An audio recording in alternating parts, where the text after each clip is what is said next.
जी।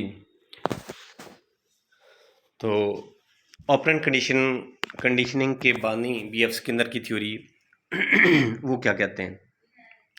उन्होंने बहुत सारे तजर्बात किए और वो ज़्यादा से ज़्यादा तजर्बात जो थे वो पिजन्स के ऊपर और रैट्स के ऊपर थे। अच्छा, ये भी एमसीक्यूज आता है कि इन्होंने माहिर नफ्सियात ने जितने भी तजर्बात किए उनमें मेजॉरिटी पिजन्स के ऊपर और रैट्स के ऊपर उन्होंने किए। ठीक है। He conducted several experiments on rats and pigeons. ठीक है। अक्सर जगहों पे आपने कुछ और चीज़ें भी लिखी हुई हैं, लेकिन रैट और पिजन जो है ना वो ज़्यादा इसका सही जवाब है कि कौन सी चीज़ों के ऊपर उन्होंने तजर्बात किए। एंड डेवलप्ड ऑपरेंट कंडीशनिंग, ये थ्योरी उसने डेवलप की थी। इन ऑपरेंट कंडीशनिंग, अब वो कहते हैं कि थ्योरी है क्या? In operant conditioning describe learning in which voluntary responses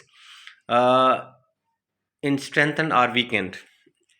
अच्छा, वो कहते हैं कि जी ऑपरेंट कंडीशनिंग के ज़रिए आपके जो वॉलंटरी रिस्पॉन्स हैं, यानी कि जो आप ख़ुद से इरादी आपके जो रिस्पॉन्स है, रद्द अमल है, उसको कम भी किया जा सकता है, ज़्यादा भी किया जा सकता है। रद्द अमल किसी भी जानवर का, किसी भी इंसान का, वो स्किनर साहब कहते हैं कि उसको बढ़ाया भी जा सकता है और कम भी किया जा सकता है। कैसे? उन्होंने एक example the. For example, a child who cries and rewarded by setting his mother attention will cry again in the future। वो कहते हैं कि एक ऐसा बच्चा जब वो रोता है और रोने के बाद उसको पता चलता है कि उसकी अम्मी की तवज्जो जो है उसको मिलती है उसकी माँ की। ठीक है जी। और अगर वो ऐसा होता है कि जब वो बच्चा रोता है और फ़ौरन भाग के माँ उसको उठा लेती है, तो वो फिर क्या करेगा कि बार बार अगेन रोएगा कि जब जब मैं रोऊंगा तो मेरी जो माँ की अटेंशन वो मुझे मिलेगी। Behavioral perspective focus on how observable responses are learned। अच्छा, modified and forgotten। बिहेवियरल जो एक किरदारी पहलू है इस नज़रिए का, उसके बारे में हम कहते हैं कि उन बिहेवियर्स को कैसे सीखा जा सकता है और कैसे उनको तब्दील किया जा सकता है या कैसे वो भुलाए जा सकते हैं।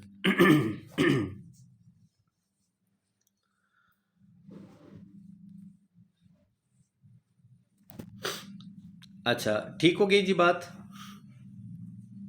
ऑपरेंट कंडीशनिंग की एक बेहतरीन एग्जांपल वो बिल्ली वाली भी शायद इसमें नहीं है, तो आपको याद होगी, कहीं ना कहीं आपने पढ़ी होगी कि स्किनर साहब ने एक केज तैयार किया, एक पिंजरा छोटा सा तैयार किया। अच्छा, वो पिंजरा जो था वो अंदर से खुलता था। पिंजरा क्या था? अंदर से खुलता था। तो बिल्ली को जब उन्होंने अंदर कैद किया और जब काफ़ी टाइम गुज़रा, बिल्ली बाहर ना आ सकी। लेकिन जैसे ही उन्होंने फर्स्ट टाइम बिल्ली को पिंजरे में दाखिल किया, पाबंद किया, तो वो उसने काफ़ी शोर मचाया, भाग दौड़ की, इधर उधर हाथ पांव मारे, करते कराते एक छोटी सी हुक लगी हुई थी। बाय चांस उस हुक के ऊपर उस बिल्ली का पाँव टच हुआ और वो खिड़की खुली और बिल्ली बाहर भागी। जैसे ही वो बाहर आई तो उन्होंने उसको कोई खाने के लिए कोई चीज़ दे दी।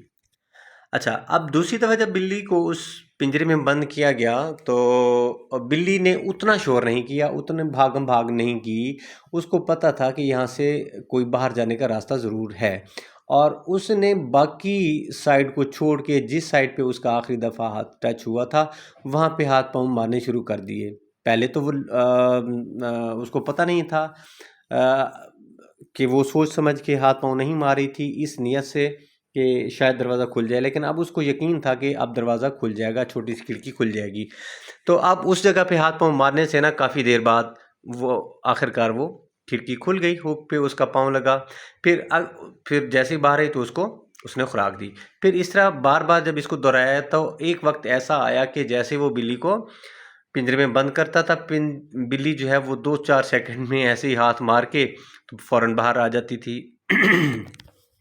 तो स्किनर साहब यही कहते हैं कि उस कंडीशन से बार बार बिल्ली को गुजार के वो उसके किरदार का हिस्सा बना दिया। उसने एक नई चीज़ सीख ली, उसके किरदार में एक नई चीज़ शामिल हो गई कि फ़लाँ जगह पे वो पाँव मारेगी तो वो खिड़की खुल जाएगी।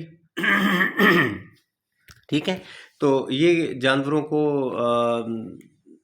सिधाया जा सकता है। ये जितने भी हमारे सर्कस के जानवर हैं, ये समझ लें कि ऑपरेंट कंडीशन, जैसा कि आप सर्कस में देखते हैं कि वो एक रिंग, फायर के रिंग में से शेर कूद रहा है, या एक छोटा सा डॉग जो है वो नंबर मिला रहा है, डायल कर रहा है, वगैरह वगैरह, इस तरह की बहुत सारी चीज़ें हैं। तो ये ऑपरेंट कंडीशनिंग के ज़रिए जानवरों को बार बार ट्रेनिंग करके उनको सिखाया जाता है, एक ही कंडीशन से उनको बार बार गुजारा जाता है, और एक वक्त आता है कि वो चीज़ उनके किरदार में शामिल हो जाती है। शेर को पता ही होता है कि अच्छा, मैंने ऐसे जंप करना है, तो इसमें से फायर के रिंग में से मैंने निकल जाना है। ठीक हो गया जी। तो ये था ऑपरेंट कंडीशनिंग। ऑपरेंट कंडीशनिंग के बारे में और इवन पावलो के जो एक थ्योरी है, दोनों में क्या फ़र्क है बताएंगे आप लोग?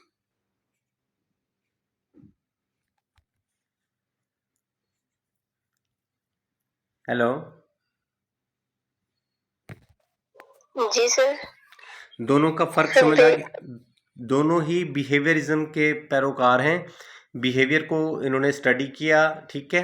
दोनों ने जानवरों के ऊपर ही तजर्बात किए। एक की थ्योरी ऑफ साल्वेशन है, डॉग्स के ऊपर उसने एक्सपेरिमेंट किए, वो रूस का था, और दूसरा जो है वो उसने पिजन और रैट्स के ऊपर तजर्बात किए और ऑपरेंट कंडीशनिंग की थ्योरी दी। पावलो साहब की कंडीशनिंग की थ्योरी है, और बी एफ स्किनर साहब की ऑपरेंट कंडीशनिंग की थ्योरी है। गुड। तो ओके जी, चलें आगे पढ़ें। जी सर। हाँ जी, महक आपको समझ आई है कुछ?